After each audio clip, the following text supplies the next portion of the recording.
வணக்கம். தமிழ் வெற்றிலை சமையலுக்குள்ளே போகலாம் வாங்க. நம்மளோட சேனலை நீங்கள் ஃபஸ்ட் டைமாக பார்க்குறீங்க அப்படின்னா சப்ஸ்கிரைப் பண்ணுங்கள். பக்கத்தில் இருக்க பெல் சிம்பிளை கிளிக் பண்ணிடுங்க. ஆல் பட்டனையும் செலக்ட் பண்ணி விட்டுருங்க ஃப்ரெண்ட்ஸ். அப்போ தான் நான் போடுற வீடியோ உடனுக்குடனே உங்களுக்கு நோட்டிஃபிகேஷனில் வரும். வாங்க வீடியோக்குள்ளே போகலாம். இன்றைக்கி நம்ம ஒரு சூப்பரான ரெசிபி என்ன அப்படின்னா எக் 65 நம்ம பண்ண போகிறோம். அது பண்ணுறதுக்கு 3 முட்டையை நான் வேக வச்சு எல்லோ எக்கை ரிமூவ் பண்ணிட்டு ஒயிட் எக்கை மட்டும் இந்த மாதிரி நல்லா பொடுசாக கட் பண்ணிகிட்ருக்கேன். இந்த மாதிரி நல்லா பொடிசாக கட் பண்ணிட்டு நம்ம சேர்க்கையில் ரொம்ப சூப்பராக இருக்கும். இது நம்ம கொஞ்சம் டிஃப்ரெண்ட் மெத்தடில் இந்த எக் 65 நம்ம ட்ரை பண்ணியிருக்கோம். ரொம்ப சூப்பராக இருந்தது, அமேசிங் டேஸ்ட்டாக இருந்தது. ஸோ கண்டிப்பாக நீங்கள் இந்த ரெசிபியை ட்ரை பண்ணுங்கள். ட்ரை பண்ணிட்டு பிடிச்சிருந்தது அப்படின்னா கமெண்ட் பண்ணுங்கள். உங்கள் ஃப்ரெண்ட்ஸ் அண்டு ஃபேமிலிக்கெல்லாம் ஷேர் பண்ண மறந்துடாதீங்க. இப்போ நம்ம இதை கட் பண்ண ஒயிட் எக்கை ஒரு பவுலில் சேர்த்தாச்சு. 2 பெரிய வெங்காயம் நல்லா பொடிசாக கட் பண்ணிக்கோங்க, அதுவும் உள்ளே சேர்த்தாச்சு. ஒரு சின்ன துண்டு இஞ்சியை தோல் சீவிட்டு கழுவி சுத்தம் பண்ணதுக்கப்புறமா பொடிசாக கட் பண்ணிக்கோங்க. ஒரு 10 போல் பல் பூண்டு தோல் உரிச்சிட்டு பொடிசாக கட் பண்ணி சேர்த்துக்கோங்க. ஒரே ஒரு பச்சை மிளகா, கருவேப்பிலை, கொத்தமல்லி நல்லா பொடிசாக கட் பண்ணி உள்ளே சேர்த்தாச்சு. 1/2 ஸ்பூன் அளவுக்கு மிளகாத்தூள், 1/2 ஸ்பூன் அளவுக்கு ஜீரகத்தூள், 3/4 ஸ்பூன் அளவுக்கு காஷ்மீரி சில்லி பவுடர், 1/2 ஸ்பூனுக்கு கரம் மசாலா, ஒரு பிஞ்ச் அளவு மஞ்சள் தூள், தேவையான அளவு உப்பு சேர்த்துக்கலாம். உப்பு சேர்த்ததுக்கப்புறமா 6 ஸ்பூன் அளவுக்கு கடலை மாவு எடுத்துக்கலாம். இது நான் 3 முட்டையோட அளவுக்கு மட்டும்தான் இதை நான் சொல்கிறேன். ஒரே ஒரு முட்டையை உடைச்சிட்டு நம்ம சேர்த்துக்கலாம். இப்போ உடைச்ச முட்டையில் தான் இதை நம்ம பிசைய போகிறோம். தண்ணி எதுவும் நம்ம சேர்த்தலை. இதுவே நமக்கு கரெக்டாக தான் இருந்தது. பாருங்கள், ரொம்ப சூப்பராக வந்துருச்சு.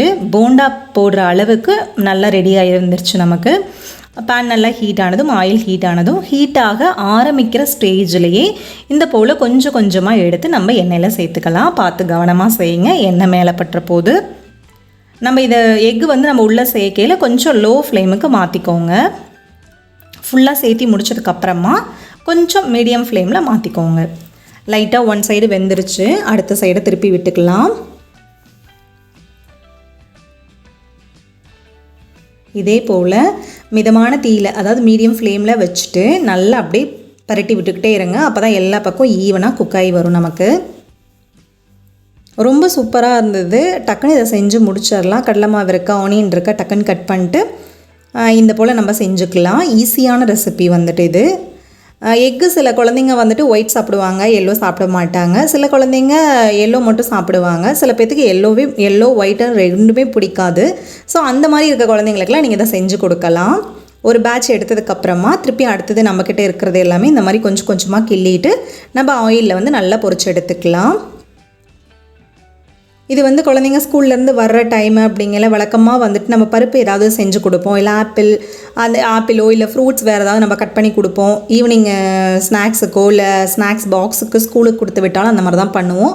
ஸோ இப்படி நம்ம பண்ணி கொடுத்தோம் அப்படின்னா அவங்களுக்கு டிஃப்ரெண்ட் டேஸ்ட்டாகவும் இருக்கும், ரொம்ப பிடிச்ச மாதிரியும் இருக்கும், அவங்களுக்கு ஹெல்த் ரெசிபியும் கூட. ஸோ அதனால் கண்டிப்பாக இந்த மாதிரி ஒருக்க ட்ரை பண்ணி பாருங்கள். அவ்வளோதான். நல்லா ஃப்ரண்ட் அண்ட் பேக்கு எண்ணெயில் பொரிஞ்சோடனே எண்ணெயை வடிச்சிட்டு வேறு ஒரு பிளேட்டில் மாற்றிக்கலாம்.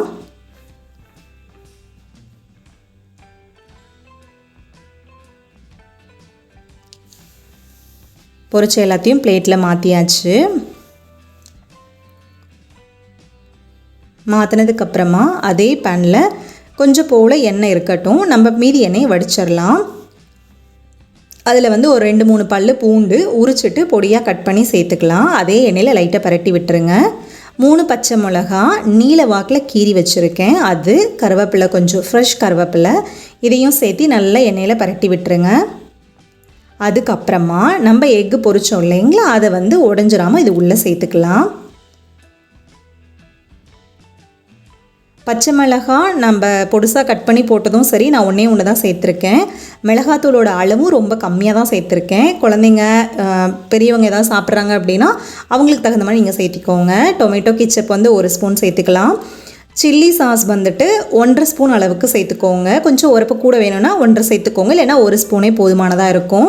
இந்த எக்கு நல்லா அதில் பச்சை மிளகாவில் பரட்டினதுக்கப்புறமா இந்த சாஸ் வச்சு ஒருக்க பரட்டிட்டு கொஞ்சம் லைட்டாக தண்ணி தெளிச்சிருங்க, ஊற்றிட வேண்டாம். லைட்டாக தண்ணி தெளிச்சிட்டு அடுப்பை நல்லா லோ ஃப்ளேமுக்கு மாற்றிக்கோங்க. மாற்றிட்டு லைட்டாக பரட்டி விட்டுக்கிட்டே இருங்க. இந்த சாஸ் எல்லா பக்கமும் போய் செட் ஆகணும் இல்லைங்களா, அதுக்காக தான். நல்லா பரட்டி விட்டுட்டு மேலால் பொடிசாக கட் பண்ண மல்லி இலையை சேர்த்துக்கோங்க. செம்ம சூப்பராக இருந்தது, நல்ல ஒரு வாசனையாக இருந்தது. ஏன்னா சாஸ்லாம் நம்ம இதில் ஆட் பண்ணையில் நம்ம வழக்கமாக சில்லினா பொரிச்சிட்டு அப்படியே தான் சாப்பிட போகிறோம். ஸோ இந்த போல் நம்ம டிஃப்ரெண்ட்டாக பண்ணி கொடுத்தோம் அப்படின்னா கண்டிப்பாக குழந்தைங்க வந்து ரொம்ப விரும்பி சாப்பிடுவாங்க. அதே போல் சாஸோட ஃப்ளேவர்ஸ் வந்து சில குழந்தைங்களுக்கு ரொம்ப பிடித்தமானதாக இருக்கும். அப்படி இருக்கையில் இதை வந்து கண்டிப்பாக அவங்க ரொம்ப விரும்பி சாப்பிடுவாங்க. கண்டிப்பாக இந்த ஈஸியான ரெசிபியை ட்ரை பண்ணி பாருங்கள். எப்படி இருக்குன்னு சொல்லிட்டு கமெண்ட் பண்ணுங்கள். நம்மளோட சேனலுக்கு சப்ஸ்கிரைப் பண்ணுங்கள். தேங்க்யூ.